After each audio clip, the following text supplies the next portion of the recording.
Sir dictate कर रही हूँ. At a place, sir, जी जी बताइए. at a certain place, a magnet makes 30 oscillations per minute. At another place where the magnetic field is double, its time period will be. Oscillation का question है. Oscillation वगैरह याद है आप लोगों को? कुछ थोड़ा थोड़ा इसमें Yes, कुछ चीजें sir. मुझे समझानी पड़ेंगी. वो टाइम से इनवर्सली प्रोपोर्शनल होता है ना शायद, या फिर डायरेक्टली. मेरे को इनवर्सली का याद था बट इसमें मेरा आंसर निकला नहीं. इसके ऑप्शंस हैं A 4 second, B 2 second, C is half second and D is root 2 seconds. अच्छा बताता हूँ. देखो इसका जो टाइम पीरियड का फॉर्मूला होता है ना, वो टाइम पीरियड का फॉर्मूला होता है. टाइम पीरियड की अगर आप बात करेंगे तो टाइम पीरियड का फॉर्मूला होता है 2 pi under root of I, which is moment of inertia into the magnetic dipole moment multiplied by magnetic field. ठीक है. Yes sir, अब yes. आपसे क्वेश्चन में क्या कह रहा है? क्वेश्चन में कह रहा है कि certain magnet 30 oscillations per minute, right? तो 30 oscillations per minute, तो 30 oscillations अगर पर मिनट में 30 oscillations हैं तो एक oscillation में कितना टाइम लग रहा है? That will be considered as time period, right? तो 30 oscillations takes 1 minute to complete. So one oscillation will take a time of 60 is 1 minute, right? Divided by 30, that is equal to 2 seconds. This will be the value of the time period.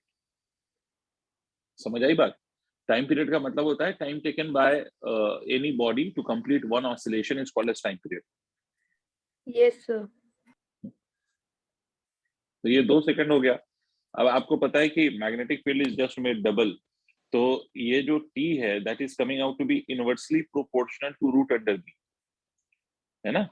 1 upon under root b, because magnet is same, moment of inertia is same, magnetic moment is same. तो time period is inversely proportional to root B. तो आप ये भी कह सकते हो कि time 1 upon time 2 can be written as equal to under root of b2 upon b1. अब आपको कौन सा चाहिए? आपको मैग्नेटिक फील्ड को आपने डबल करा है शायद. Yes T, sir. ये 2 हो गया, ये T हो गया, ये मैग्नेटिक फील्ड आपने डबल किया है, तो डबल किया है तो twice of B and let this be B. तो B will cancel out. So you will get T is equal to 2 by root 2, and which you can also write it as root 2 से multiply root 2 से divide कर लो. तो इसको आप ऐसे भी लिख सकते हो कि ये वाला 2 कैंसिल हो जाएगा तो root 2 हो जाएगा ये. Yes sir. ये बस इनवर्सली वाले उसमें मेरा गलत हुआ. 2 सेकेंड्स तक मेरा भी आ गया था. ये इनवर्सली रिलेटेड होता है to that of the magnetic field. वैसे this is the formula.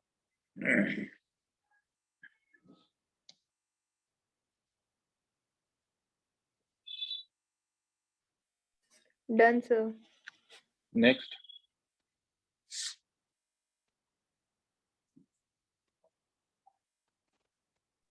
Sir ये भी टाइम पीरियड वाला ही है. बताइए. The time period of a thin bar magnet in Earth's magnetic field is T. If the magnet is cut into two equal parts perpendicular to its length, the time period of each part in the same field will be. Option A is T by 2. Do you know moment of inertia? Do you have any idea of moment of inertia? Yeah, do you remember the moment of inertia? Yes sir, वो half mr square वाला ऐसा formula था ना. वो तो that is for a particle. अगर मान लीजिए कि कोई पार्टिकल है, इसका मास m है, and this particle is kept at a distance of r from this axis of rotation, तो इसका जो moment of inertia आएगा that would be equal to m r square. This is the formula for moment of inertia for a particle.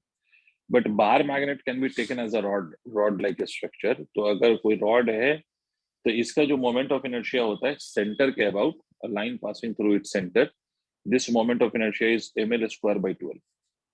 ये moment of inertia होता है ना? अब आपने क्या किया है? इसको हाफ कर दिया है. समझ रहे हो आप? m is the mass, remember that. Okay sir. And l is this length. तो आपसे क्या बोला गया कि आपने मैग्नेट को यहाँ से परपेंडिकुलरली आधे आधे दो पार्ट में बांट दिया है, तो अगर आपने इसको हाफ कर दिया है तो नया मास चेंज हो जाएगा, new length will become L/2। देखिए ये हो जाएगा, एक पार्ट को अगर आप कंसीडर करें तो this will become the new length, तो this new length will become L/2। अब इसका सेंटर अगर आप देखेंगे तो सेंटर कहाँ पे आ जाएगा, L/2 के हाफ पे, तो दैट विल बिकम L/4। खैर इसका मास कितना होगा, total mass of the magnet अगर हम m मान लेते हैं, तो आपने इसको आधे आधे पार्ट में डिवाइड किया ना, तो इसका मास जो होगा वो हाफ हो जाएगा, मतलब इक्वल इक्वल पार्ट होगा ना मास का। तो अगर टोटल मास वाज m, तो आधे पार्ट का मास कितना होगा, तो mass of this will become equal to m/2। by 2 तो yes नया मोमेंट ऑफ इनर्शिया आप क्या लिखेंगे, m/2 मल्टीप्लाइड बाय L/2 का स्क्वायर डिवाइडेड बाय 12। देखो मास m था तो अब m/2 हो गया, तो this will be written as equal to कितना, this will be written as ml square by 12 multiplied by ये 2 to the 4 to the 8 1/8। इसका मतलब नया मोमेंट ऑफ इनर्शिया मैं कह सकता हूँ that will be equal to the initial moment of inertia divided by 8। yes sir clear. और जब आपने ये किया तो नया मैग्नेटिक डाइपोल मोमेंट भी चेंज हो जाएगा। अगर मान लो कि इसका मैग्नेटिक डाइपोल मोमेंट m था when the length was l, तो नया मैग्नेटिक मोमेंट या मैग्नेटिक डाइपोल मोमेंट कितना हो जाएगा, तो नया मैग्नेटिक डाइपोल मोमेंट की वैल्यू कितनी होगी, तो लेंथ क्या हो गया, हाफ हो गया, लेकिन मैग्नेटिक पोल स्ट्रेंथ कितनी रहेगी, तो मैग्नेटिक पोल स्ट्रेंथ तो वही रहेगी। देखो नॉर्थ पोल और साउथ पोल की स्ट्रेंथ वही रहेगी, but magnetic dipole moment because आपने बाहर मैग्नेट को हाफ कर दिया, तो magnetic dipole moment will become half. ठीक है, तो नया टाइम पीरियड आप क्या लिखिएगा, नया टाइम पीरियड आप लिखिएगा initial moment of inertia by 8 divided by m, m will become equal to m/2। ठीक है, multiplied by what, magnetic field remains same, तो नया time period will be equal to what, तो मैग्नेटिक फील्ड सेम है, तो ये आप लिखेंगे ये 8/2 16 हो जाएगा ना, तो I divided by MB multiplied by 1/16।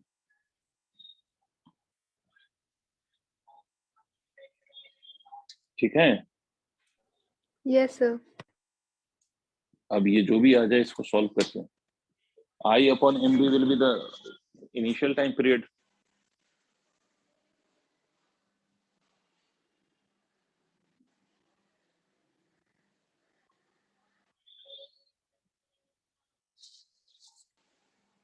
ये आ जाएगा आपका नया टाइम पीरियड। ठीक है, yes sir और बोलो।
नेक्स्ट किसका डाउट है?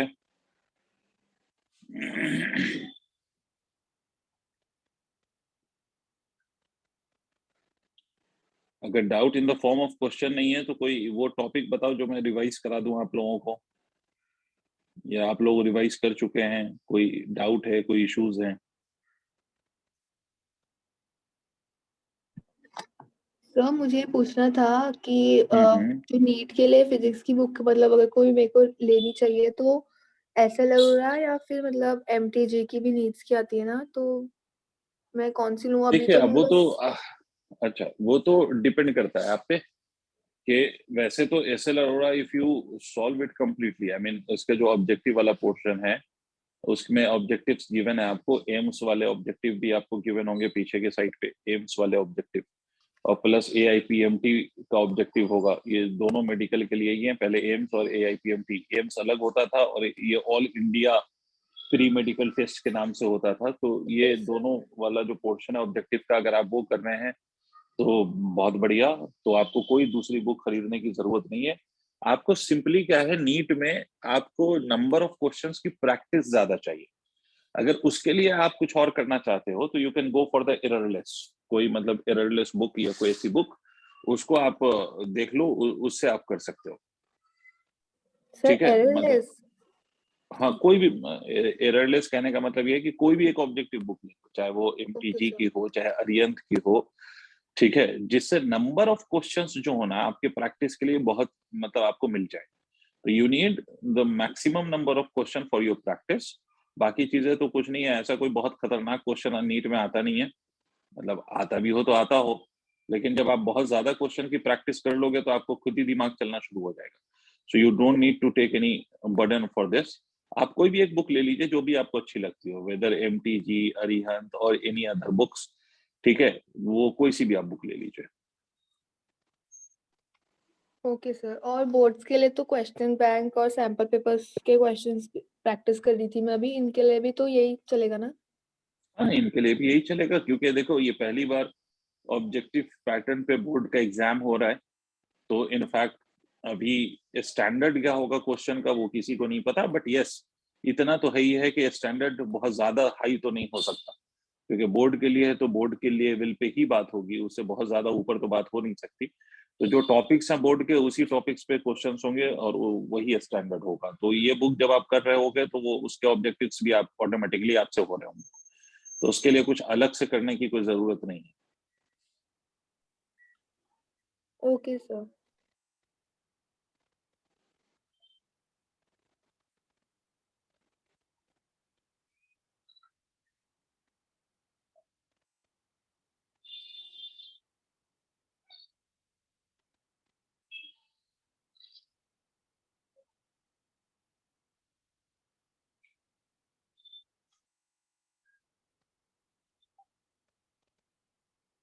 हाँ भाई, किसी और बच्चे का कोई डाउट है पहले तो ये बताइए।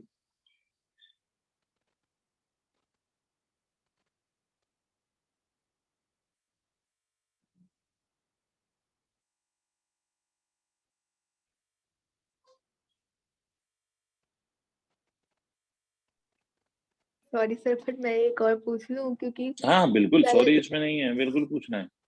कल ये नहीं थी, थोड़ा मतलब बेसिक ही क्वेश्चन है, बचपन से सुनते आ रहे हैं, बट कल कजन्स पे डिस्कस हो रहा था, मैं कंफ्यूज हो गई। सर वो वाला क्वेश्चन होता है ना कि 1 kg कॉटन और 1 kg आयरन ये सब में, तो सर इसमें कॉन्सेप्ट मास का लगता है या डेंसिटी का लगता है? डेंसिटी का लगता है। तो आयरन की डेंसिटी ज्यादा है तो इसलिए आयरन हेवियर हो जाता है? देखो 1 किलो का मतलब तो 1 ही किलो है। 1 किलो यस का सर। मतलब तो 1 ही किलो है ना। तो 1 किलो तो 1 ही किलो, वो उतना ही भारी होगा, चाहे वो कॉटन हो कि आयरन हो, यस सर। है ना। लेकिन अगर मुझसे कोई पूछे कि वॉल्यूम किसका ज्यादा होगा, तो वॉल्यूम वाइज मैं ये कह सकता हूँ कि कॉटन, 1 किलो कॉटन का वॉल्यूम ज्यादा होगा than that of the iron, क्योंकि उसकी डेंसिटी कम है। तो डेंसिटी कम है तो वॉल्यूम ज्यादा होना पड़ेगा। Yes sir. तो इसका आंसर मतलब जो मेन आंसर होगा वो क्या होगा, क्योंकि मैंने तो ये बोला दोनों इक्वल होंगे। कंप्लीट क्वेश्चन क्या है आपका? सर यही कि एक हैंड में 1 kg आयरन है और दूसरी साइड 1 kg कॉटन है, तो कौन सा हेवियर होगा?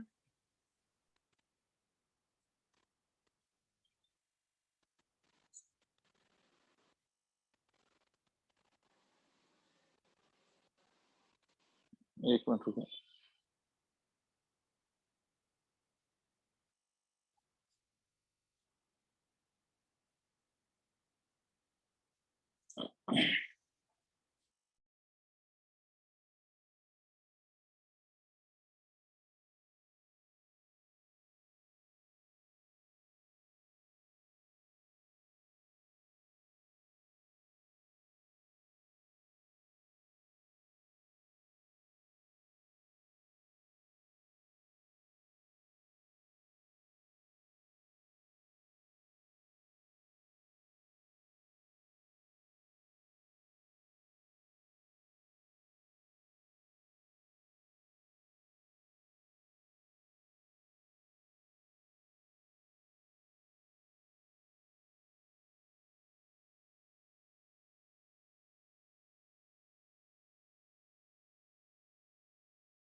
जी, आपका क्वेश्चन है कि 1 केजी आयरन और 1 केजी कॉटन में कौन ज्यादा हेवियर होगा, यही पूछना चाह रही हैं आप? Yes sir. देखो बेसिकली आप अगर वेइंग मशीन पे इसको मेजर करते हो ना, तो वेइंग मशीन पे आप अगर मेजर करोगे तो surface area of 1 KG cotton is more, क्योंकि उसकी डेंसिटी कम है। तो उसकी डेंसिटी कम है तो उसका वॉल्यूम भी ज्यादा होगा। नहीं, 1 केजी आयरन, जितना आयरन 1 केजी हो जाएगा उसके कई गुना ज्यादा कॉटन लेना पड़ेगा to have the same mass of 1 kilogram.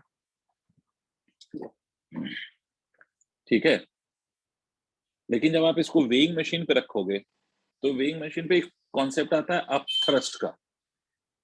Up thrust का कॉन्सेप्ट सुना है आपने? सर अच्छे से नहीं आता ये।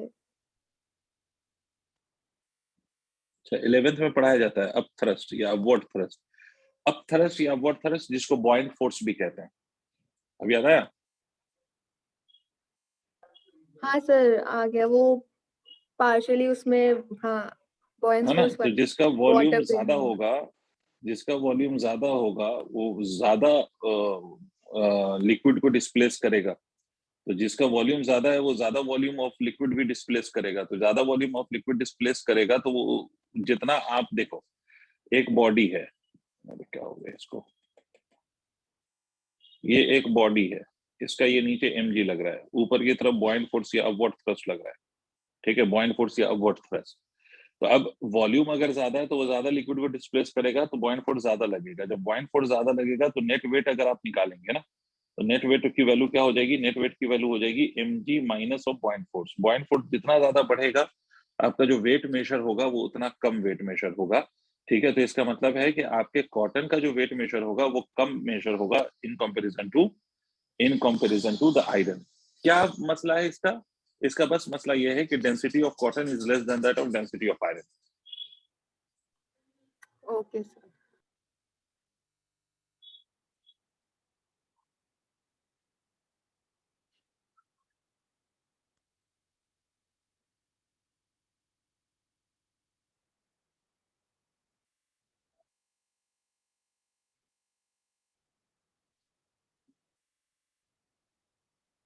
और किसका क्या क्वेश्चन है भाई?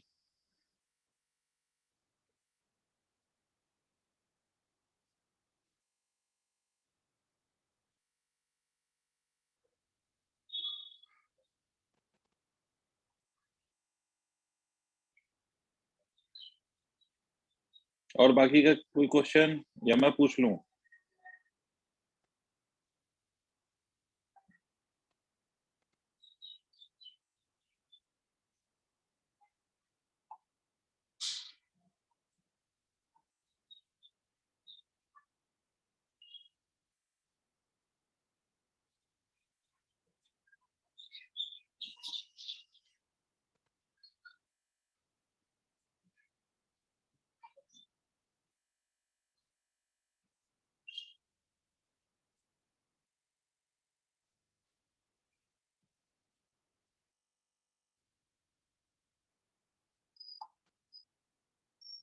और किसी का कोई क्वेश्चन या मैं क्वेश्चंस पे आऊं?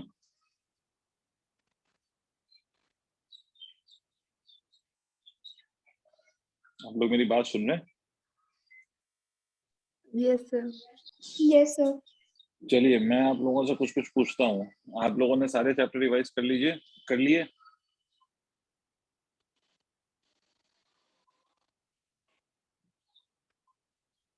नो सर, सारे नहीं करे हैं अभी। कौन सा चैप्टर रिवाइज कर लिया वो बताइए। Sir magnetism.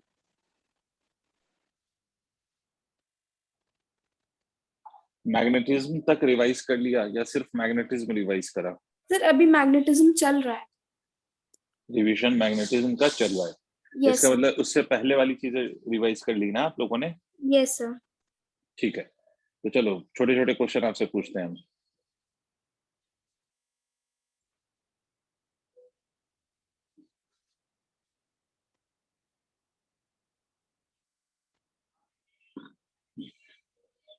ये मान लीजिए ये दो पैरेलल करंट हैं। ठीक है, दो करंट कैरिंग वायर हैं, and these are two current carrying wires जिसमें पैरेलल करंट जा रहा है। ठीक है, इसमें पैरेलल करंट जा रहा है। अगर पैरेलल करंट जा रहा है तो इसमें आपको ये बताना है कि अगर इसमें पैरेलल करंट जाएगा तो इस केस में इन दोनों वायर में अट्रैक्शन होगा या रिपल्शन होगा? Sir attraction. पक्का? Yes sir. अट्रैक्शन होगा। अच्छा भाई, बहुत बढ़िया। रिपल्शन नहीं होगा, अट्रैक्शन होगा, बिल्कुल सही कह रही हैं आप।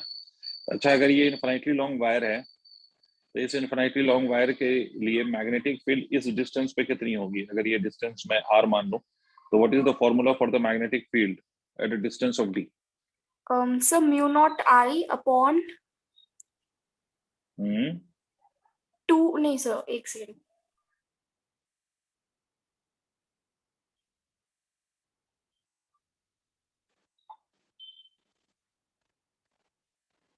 Sir mu not by 4 pi i upon 2 i upon ए।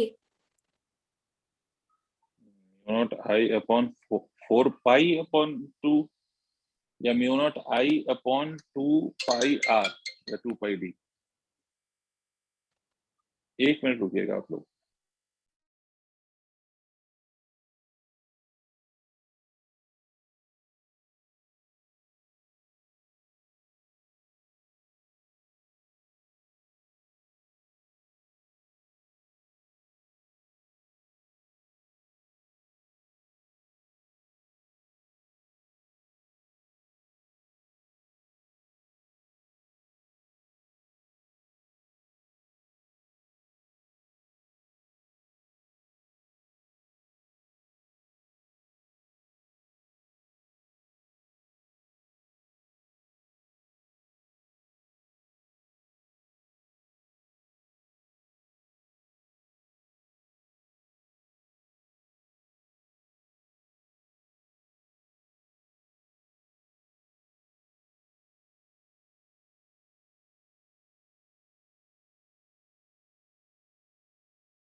हाँ जी बच्चों, मेरी आवाज जा रही है आप लोगों को? Yes sir. देखिए, इसका फॉर्मूला होता है mu not I divided by 2 पाई, 2 पाई है आर। ना? यस अच्छा, यस सर। अगर फाइनाइट वायर हो तो, अगर ये फाइनाइट वायर है और इसमें करंट ऐसे फ्लो कर रहा है और ये r दूरी पर, तो कैसे इसका मैग्नेटिक फील्ड कितना होता है? अगर if I take these angles like this, मान लीजिए ये एंगल इतना है, ये एंगल ये है, ये एंगल φ1 है और ये वाला एंगल φ2 है, तो what will be the magnetic field now? अब मैग्नेटिक फील्ड की वैल्यू क्या होगी? Sir mu not by 4 pi i upon a sine phi 1 plus sine phi 2। Mu not I upon 4 pi a sine φ1 plus और sine φ2। Very good. चलो इस पे question दे दूं, कर देंगे आप लोग? Yes sir. अच्छा, पहले एक बात और बताइए, सर्कुलर सर्कुलर अगर करंट कैरिंग वायर है तो इसके सेंटर पे मैग्नेटिक फील्ड की वैल्यू क्या होती है? What is the magnetic field eight the centre of the circular current carrying? Sir इसमें mu not I upon 2a होगा। Very good. चलो, तो मुझे बताओ, ये ऐसे,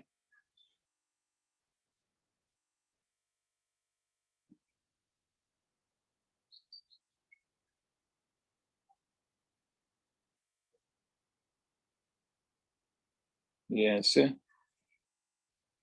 इसका रेडियस a, इसका रेडियस b, इस तीसरे वाले का रेडियस c।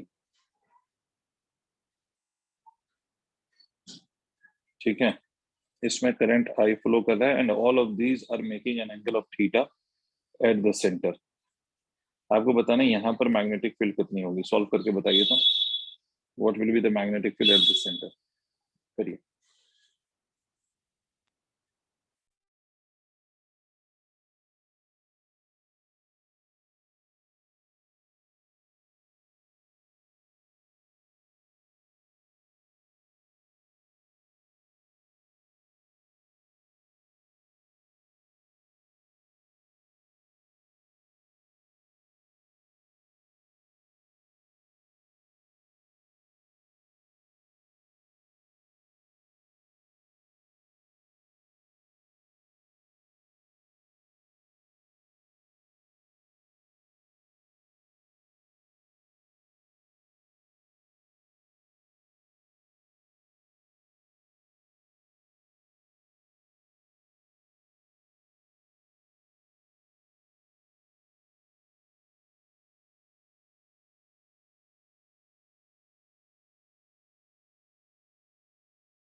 सर इसमें तो हम आर्क का फॉर्मूला लगा के कर सकते हैं ना, सिंपल।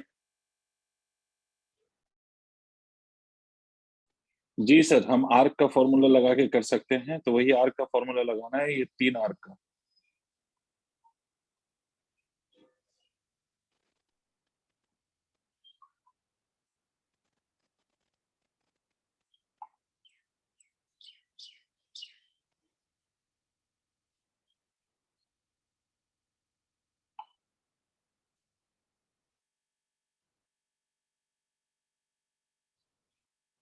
सर बस इसमें हम रेडियस चेंज करते जाएंगे और ऐड कर देंगे।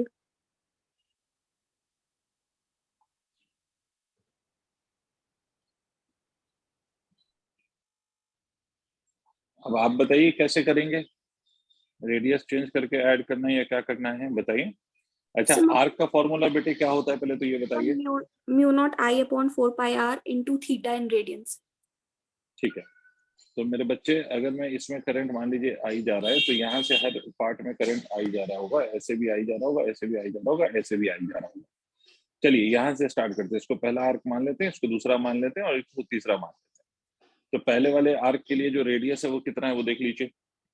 तो magnetic field due to first arc will be written as equal to mu not I divided by कितना बोला आपने, 4 4 pi. Pi a into theta. इसका रेडियस ए है तो ए लिख दीजिए, multiplied by theta. Not only this but we need to check the direction as well. तो इसकी डायरेक्शन पे अगर हम ध्यान दें तो इसका डायरेक्शन किधर आएगा। तो अगर करंट एंटी क्लॉकवाइज होगा और आप अपने राइट हैंड के फिंगर्स को एंटी क्लॉकवाइज डायरेक्शन में कर्ल करो, आप अपने राइट हैंड के फिंगर्स को एंटी क्लॉकवाइज में कर्ल करो, तो अगर आप एंटी क्लॉकवाइज में कर्ल करोगे तो इससे जो थंब आएगा वो अपवर्ड आएगा, मतलब आउट ऑफ द स्क्रीन। इसका मतलब है मैग्नेटिक फील्ड हम इसको आउटवर्ड मान लेते हैं।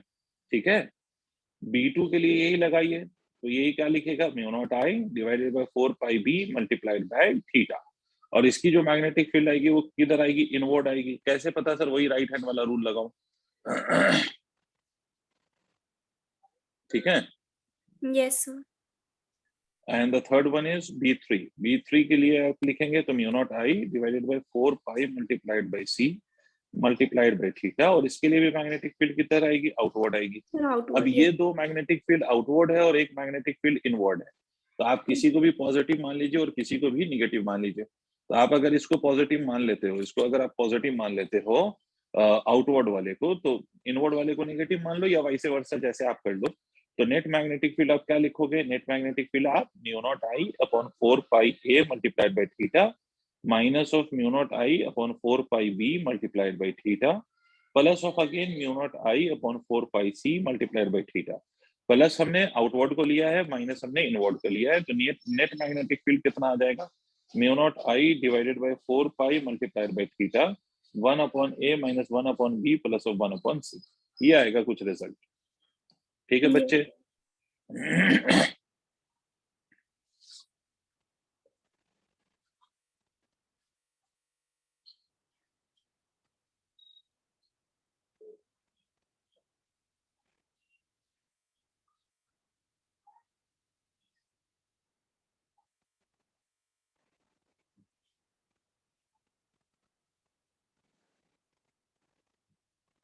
Done sir. चलिए ऐसा एक और क्वेश्चन करिए तो।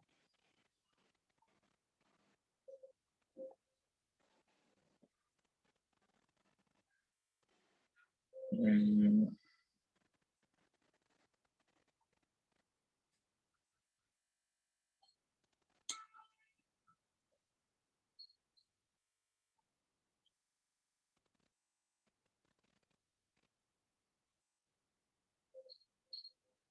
ये वाला एंगल मान लीजिए आप 2 थीटा, इसमें करंट जा रहा है आई, ये स्ट्रेट पार्ट है, ये रेडियस आर है। आपको बताना है यहाँ पर मैग्नेटिक फील्ड की वैल्यू क्या होगी।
हो रहा है सॉल्व?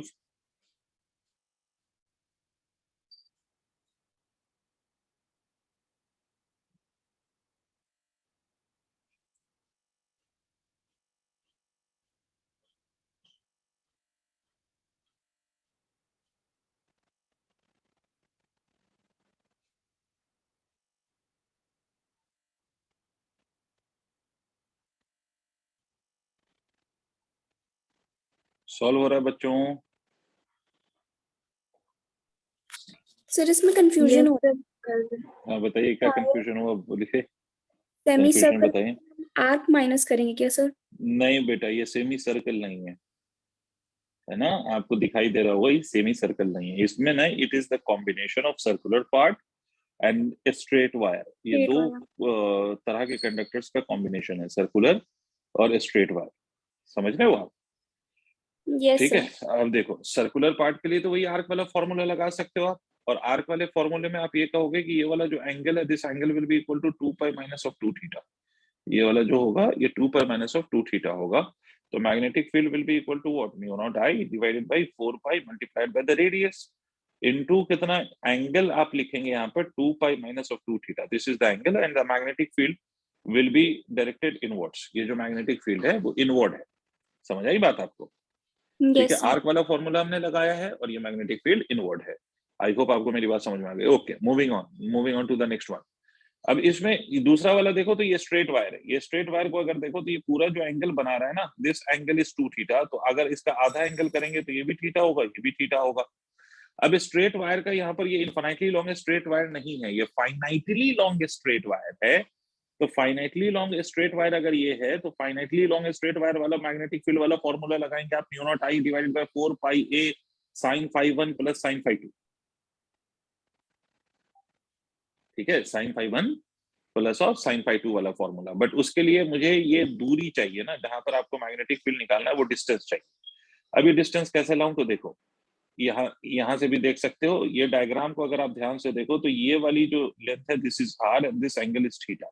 मुझे ये वाली डिस्टेंस चाहिए which is the perpendicular distance, let me call this as a. ठीक है, ये परपेंडिकुलर डिस्टेंस है जिसको हम क्या कह रहे हैं, जिसको हम ए कह रहे हैं। ठीक, तो अब ये कितना होगा, तो इसमें हम बेस आपको चाहिए और हाइपोटेनियस आपको पता है, तो कॉस थीटा हम लगा सकते हैं। कॉस थीटा बराबर बेस अपॉन हाइपोटेनियस होता है। तो कॉस थीटा क्या हो जाता है इसको, एक मिनट रुकिएगा बच्चे, give me a minute please. ये पेंसिल मेरा काम नहीं कर रहा है, एक मिनट रुकिएगा। जब तक आपको दिखाई दे रहा होगा कि cos थीटा की वैल्यू क्या लिख सकते हैं, तो cos theta can be written as equal to base upon hypotenuse. तो cos थीटा में बेस अपॉन हाइपोटेनियस लिख लीजिए।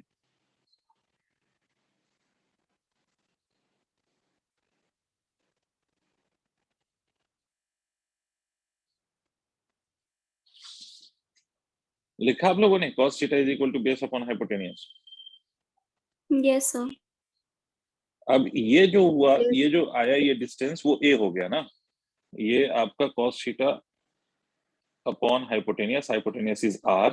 हमें ये a चाहिए था, तो a बराबर कितना हो गया, r cos थीटा। तो अब हम magnetic field due to the straight part अगर हम लगाएं तो this should be equal to mu not I divided by 4 pi into this distance which is r cos theta multiplied by sin phi 1। तो sin phi 1 भी theta है और sin phi 2 भी theta है, तो sin थीटा, और इसकी जो मैग्नेटिक फील्ड आएगी वो आउटवर्ड आएगी। इसका मतलब है B2 को हम क्या लिख सकते हैं, twice of mu not I sine theta divided by 4 pi times of r cos theta.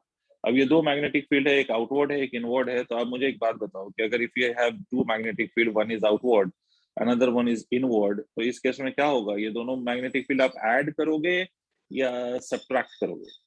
So subtract. Obviously, because the direction of these two is opposite.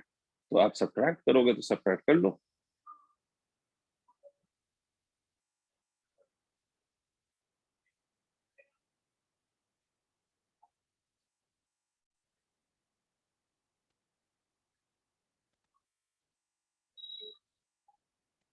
Sir ये sine theta upon cos theta हम tan theta ले सकते हैं? हाँ बिल्कुल ले सकते हैं, कोई इशू नहीं है।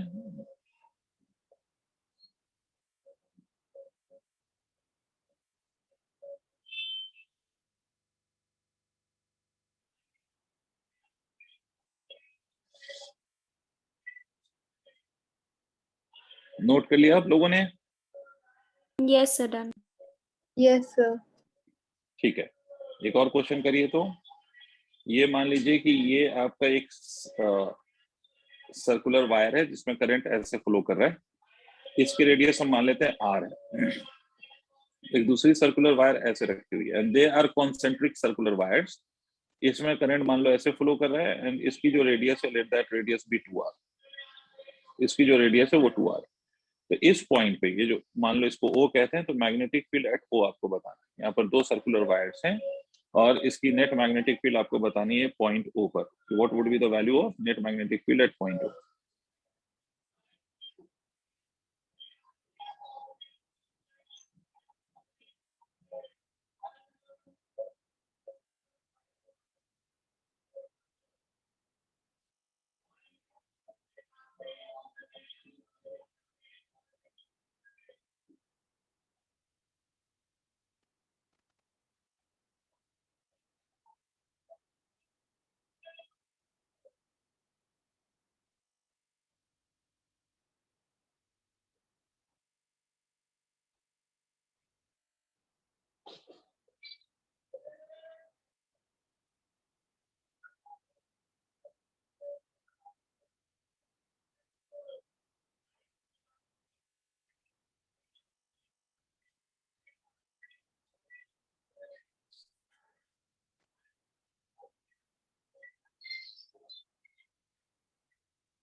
Done, sir. कितना आया?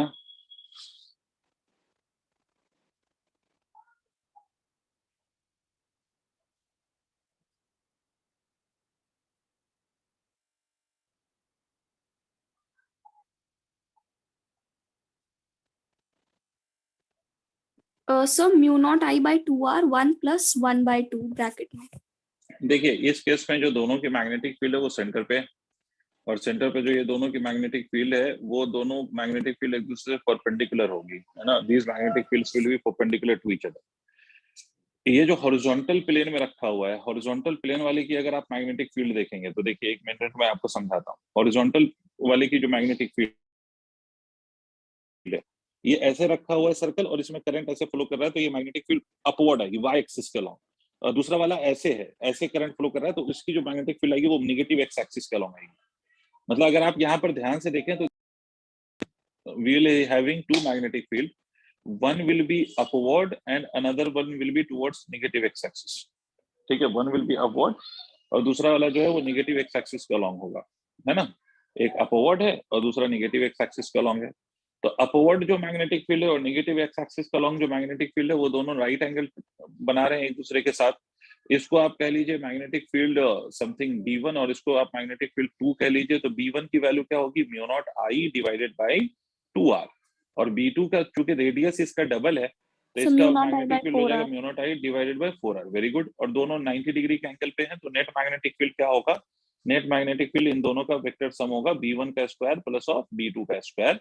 This means that this will be equal to mu not I by 2r का square plus of mu not I by 4r का स्क्वायर, ये होगा सही। इसमें से आप mu not I upon r 2r common ले कॉमन ले सकते हो, तो 2 कॉमन ले लो और उसके बाद सॉल्व कर लो, कर सकते हो। सकते. Yes, sir. ठीक है,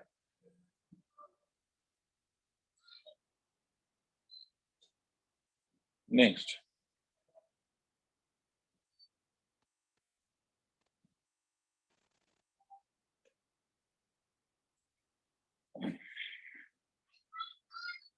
Sir, ये last question मैग्नेटिक, में हमने डायरेक्ट ऐड क्यों नहीं करा, मतलब B because net magnetic field is a vector quantity, और यहाँ पर जो दोनों मैग्नेटिक फील्ड की डायरेक्शन आ रही है they are right angle to each other, Okay, sir. है ना, इसलिए। Yes, sir.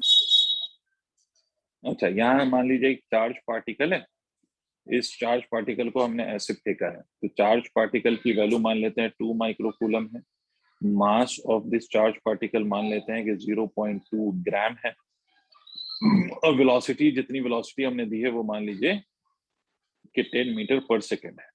मैग्नेटिक फील्ड की वैल्यू यहाँ पर हम मान लेते हैं कि 2 टेस्ला है। तो आपको बताना है कि what will be the radius, what will be the time period, and what will be the frequency of this charged particle inside this magnetic field। और ये मैग्नेटिक फील्ड किधर है, तो ये मैग्नेटिक फील्ड इनवर्ड है।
सर रेडियस तो शायद 1/2 into 10⁻³ आएगा। Did you change the units बेटा? Yes, sir. Okay.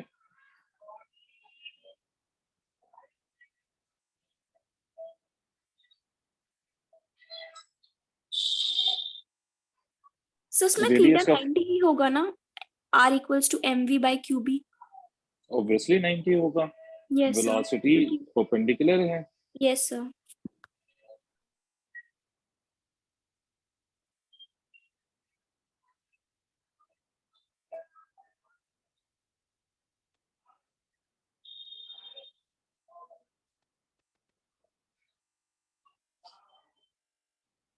तो रेडियस की वैल्यू सीधा सीधा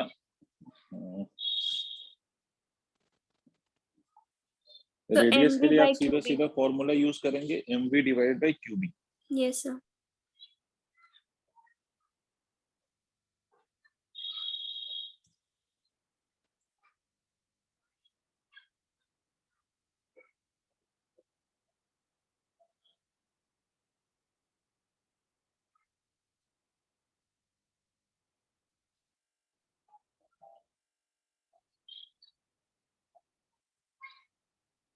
चलिए, रेडियस की अगर हम बात करें तो radius is equal to mv/qb, m इज 0.2, तो इसको केजी में कन्वर्ट कर लीजिए 10⁻³ v की वैल्यू 10 है तो उसको चेंज करने की जरूरत नहीं है। 2 into 10⁻⁶ will be the value of charge because unit is in microcoulomb. mv/qb, v की वैल्यू कितनी है, 2 है। ठीक है, तो फर्दर आप इसको सॉल्व कर सकते हो। तो r की वैल्यू कितनी हो जाएगी, 0.2 multiplied by 10⁻⁻² divided by 4 into 10⁻⁻6। इसको ऊपर लेके चले जाओ तो रेडियस की वैल्यू हो जाएगी 0.2 डिवाइडेड बाय 4 into 10⁴। ये आपका रेडियस आएगा। टाइम पीरियड की वैल्यू क्या होती है, 2πm डिवाइडेड बाय qb। फिर से इसकी वैल्यू लिख दीजिए, 2π को मल्टीप्लाई करोगे तो 6.28 आता है। मास की वैल्यू को आप लिख सकते हो 0.2 into 10⁻³ डिवाइडेड बाय चार्ज की वैल्यू लिखोगे तो 2 into 10⁻⁶ मल्टीप्लाइड बाय 2, ये इसका आ जाएगा। फ्रीक्वेंसी क्या होता है, फ्रीक्वेंसी 1 टाइम पीरियड होता है। तो जो भी टाइम पीरियड आया है उसका आप रेसिप्रोकल कर दीजिए तो फ्रीक्वेंसी निकल आता है, सीधी बात है ना। ठीक है, Done, sir. ठीक है बेटा, तो आप लोग रिवाइज करते रहिए, बाकी जो भी डाउट्स आते हैं फिर वो नेक्स्ट डे हम देखते हैं।